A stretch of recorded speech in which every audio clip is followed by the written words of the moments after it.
Is this going to be about something about Arkansas? Possibly, yeah. I told you last year, loved my year at Little Rock, special team. Had a couple players on that team that were good enough to play in the SEC. I love the food in downtown Little Rock, a great family and friends there. We're really interested in answering a question today about anything Ole Miss or SEC basketball.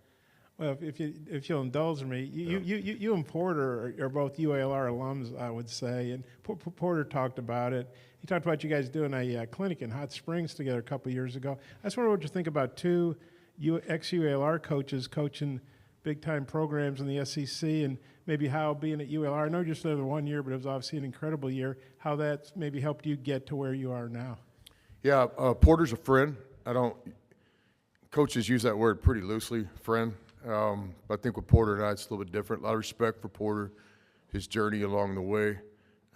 We competed against each other in the Big 12 for a brief time, both as head coaches, and welcome him and Rodney to the league. I think Oklahoma and Texas will both be great additions to SEC basketball, which, in my opinion, is the premier league. I know other leagues can make a case, but our league can make a case as well. Really competitive league. But my friendship with Porter and my time at Arkansas Little Rock is really important to me. Okay, let's go to the far right in the back. Myron Metcalf, ESPN. Chris, what have you seen from Dre Davis so far? Myron, what do you think about it? Do you button the jacket when you're like this or unbutton it? Unbutton. Oh, yeah, okay. Thank you. Good to see you. What was the question again? ADD? Yeah. This is our second Ole Miss team. We're excited. A lot of internal optimism. It's based on one thing at the top of the list. We got good players. You mentioned Dre Davis. We got 6 players coming in from the portal. All 6 are really talented. They have undeniable bodies of work as individual players, stat line, minutes, wins. Several played in the NCAA tournament. With Dre specifically, the first thing that really attracted me to Dre, speaking from my point of view, is very, very competitive. Every coach that we talked to in the recruiting process, not only his college coaches, but going back to guys that coached him when he was younger, the first thing was always competitive. Skilled player. What he got done in the Big East was real. Winning the NIT championship was real. The teams that they had to beat that time of year to get to the championship game. So we think Dre has a chance to be one of the best players in the SEC. I understand what a strong statement that is, but he's a guy that can play a lot of positions, can guard a lot of different people. He's competitive. He's tough. My argument would be that he'll be talked a lot about this year in the SEC because he'll be one of the best players in our league. Raise your hand if you have a question. Let's go to the middle right here, and then we'll go to the way back on the left next. Hey, Coach. Brad Harvey from College Sportscast. I wanted to ask you about Matthew Morrell. He is all SEC second team last year, and he's back for you this year. How can he continue to grow, and what do you expect from him in this season coming up? Yeah, we're really glad to have Matt Morrell back for what will be his last year in college basketball. I've said this before, not to repeat myself, but Matt's one of the best players I've ever coached in college. We benefited from his time with Kermit Davis, who did a great job at Ole Miss and laid us a foundation. Matt's a good basketball player. He plays on both ends of the floor. I think his recognition being an all-SEC player is real. It's deserving. I think if our team would have won some more games, he'd have been a first-team all-conference player. I think he's one of the handful of top 5 or 6 players in this league, in my opinion. We're going to expect a lot from Matt this year. What he has to do, I think, to help us is to basically have his best season he's ever had with consistency. For many years, he's proven that he can get a lot done in an SEC game. I think the challenge for Matt is, can we have his best every single night, or can we have his best at a higher rate than we had it in the past? So consistency is the deal with Matt. We're blessed to have him back. I think our league benefits too with Matt coming back. He did a really good job in last year's pre-draft in the NBA. He had a real decision to make, kind of the 99th hour, and so for him to come back to Ole Miss, it obviously makes us better, but I think it makes our league better as well. Okay, question in I think about the 5th row on the left. Go ahead. Hey, Chris. Jared Reddick inside the Rebels on 24/7 Sports. Over the last decade, aside from the success that you've had, you've shown drastic improvement win-wise from the first year to the second year, whether it be Angelo State, Texas Tech, and then at Texas. I guess what was the common denominator in all three of those, just from one year to the next? And in what ways do you feel like this group so far, working with them, is kind of ahead of the curve in that regard? Yeah, I think we have had some success in year two. I think above all, simple, easy answer to that question, players. That's what's happened. We've had really good players the second year. Some of those we've been able to develop, guys that we had the first year, and are able to get back. This year's Ole Miss team, we have three kind of groups of players. One's the returners, 6 players that were on the team last year. 3 were in major minute rotation, 4 played. So I think when we start thinking about second-year success, the first thing is the players. We've been really benefiting, whether it be at Angelo or Texas Tech or Texas or now Ole Miss. The chance to coach guys for the second year is real. I think another thing, there's no denying the first year is a lot about, you hear this all the time, it's like cliche, but you're building your culture. A lot goes into that. And I've always thought by the time you get to second year, you can start defending it. And there's a difference between building and defending. So we have had some success in year two.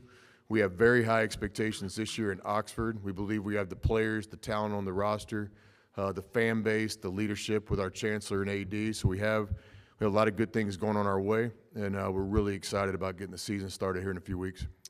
All right, let's go to the third row on the left. Chris Neal-Blackman, Saturday Down South. You guys, well, wherever you've been prior to Ole Miss, your teams have been really physical, been able to guard, defend at a high level. Obviously struggled a little bit with that last year. Do you feel like this is going to be a more physical group, whether it's a guy like Malik who can move and kind of play positionless, or Breakfield being back? You feel better about your defensive side of the ball? Yes, and I do think one of the parts of our defensive identity will be physical toughness, kind of grit, experience. We're one of the oldest, if not the oldest team in college basketball. We have 10 seniors on this roster. We've got guys, I think SID does a great job with us at Ole Miss. He was showing me some things. Right under 1,000 minutes played, multiple 1,000-point scores. Combine our three-point percentages with our new players. A lot of exciting things kind of on paper. But there's no denying that we just have a kind of a physical toughness, kind of an experience that I think needs to be one of the parts of our defensive identity. What we might lack in the typical kind of long, athletic college basketball player that we all benefit. We certainly have a young player, John Bowl, in our program that fits that NBA mold in terms of his body type. We have a lot of college players, man, that have a chance to be really good pros because of their strength and experience. So defensively, that will be a part of our DNA if we execute like we all want to.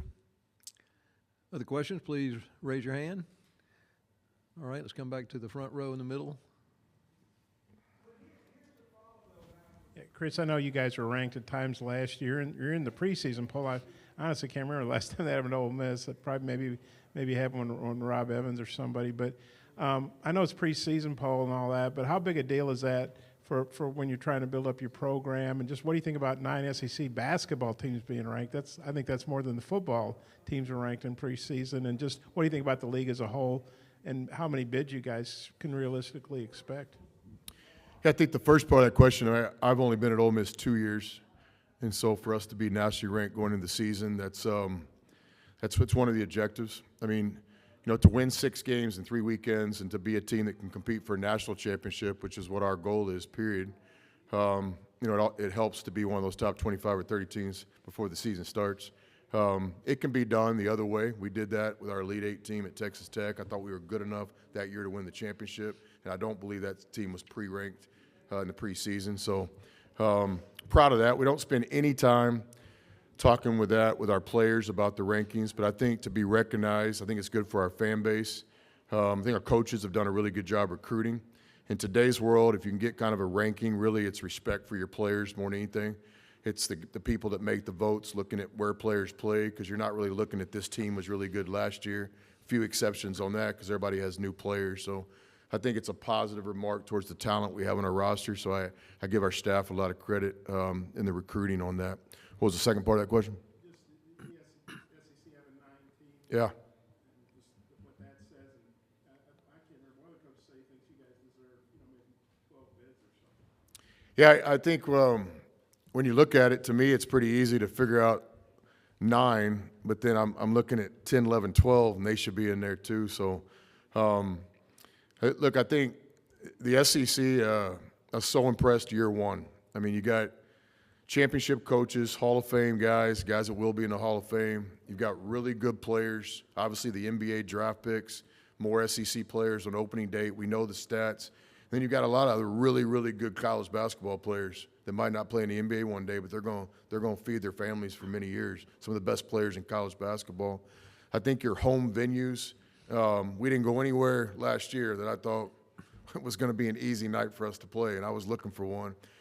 Great fan bases, great environments. I think the league is real. And so when you start talking about the best basketball conference, I do believe it's the SEC. Other conferences can make their case, but I know this. There's not a conference that's any better than the SEC in men's basketball, period. So to see the rankings, the NCAA bids in reality last year, it's real. And we benefit from that at Ole Miss. One of the great things about coaching at Ole Miss, yes, we have the best college town in the country, Oxford. Yes, we have great administration. Yes, we have great academics. All that stuff's real. But we also get to play in the SEC. And this league is as good as advertised. It's where the top recruits want to play. And so we certainly benefit from being in the Southeastern Conference. Other questions for Coach? Please raise your hand. Any others? It wasn't bad for the SEC, was it? Yeah, it wasn't bad. Last call. All right, let's take it on the far back on the right. Myron Metcalf again, ESPN. Chris, what's been more difficult to navigate, transfer portal or NIL? For me personally, you asked me the question, probably the name, image, and likeness. And not difficult in terms of not being supportive of it. I love it. I mean, period. I was on the record long ago. Players should benefit from this sport that does so many for so many people. But I think just because the rules are coming at you hot and heavy, it's like the Wild Wild West. Things change by the hour, not by the day. That's been a challenge. I think with the transfer portal, just my experience in basketball, which I'm proud of, in junior college, we had the transfer portal. And in Division II, we had the transfer portal. And so we've always kind of benefited from the ability to change your team from year to year based on your needs. But I could see where that could be a challenge for somebody that doesn't have the experience that we've had over the years. Was Buzz Williams before me? Oh, okay. So there's like always Buzz does the cough drops. There's a bunch of them up here. Yeah. Was this Buzz? That was him. Okay, we'll take one more question. Let's go to the back on the left. Last question. Did he leave those? No. He just took them. Chris, I know over the course of the offseason you've talked about your non-conference schedule and just what you want to accomplish out of that. You know, obviously this one looking pretty tough on the surface, but, you know, right away when you took this job, it seemed like, you know, you kept the regionality aspect of it where there's pockets of Ole Miss alumni, whether it be South Haven, near Memphis, or Biloxi and all that. At what point, you know, when this job happened, did this kind of conversation come about, and how important is that to you, you know, when factoring in everything else with the non-conference schedule? Yeah, I think every coach has a different philosophy on scheduling based on the job you're at. At Ole Miss, there's a lot of things we're trying to get done. And this year, our second-year schedule is upgraded. We're heading in the right direction. You know, we'll play in one of the best MTEs in college basketball, BYU, Purdue, and NC State. 3 NCAA tournament teams. 2 of those teams were in the Final Four last year. Road game opportunity at Louisville is a great opportunity for our team. Road games like at Memphis, real game. Part of the responsibility, I think, when you coach at the University of Mississippi is to take your brand and your team to other parts of the state. We have a lot of great fans, alumni, donors. So for this year to play in South Haven near Memphis against Colorado State, a team that's been in 2 of the last 3 NCAA tournaments, and then to go back down to the coast and play Biloxi and Southern Miss. That game's right for basketball in Mississippi. And I do think that's one of the responsibilities that the head coach of Ole Miss should think about from time to time. What is good for the game of basketball in the state of Mississippi? So I'm happy for our fans. We've upgraded the schedule. We've got some exciting games. We've got some home games. We've got some neutral site games. But yeah, I think this year's schedule is going to give us an opportunity to do some things in the non-conference. You know, I told the guys just yesterday in our meeting, you know, the schedule is going to give you opportunity. And as a player, that's all you can really ask for. And as a coach, you know, same thing.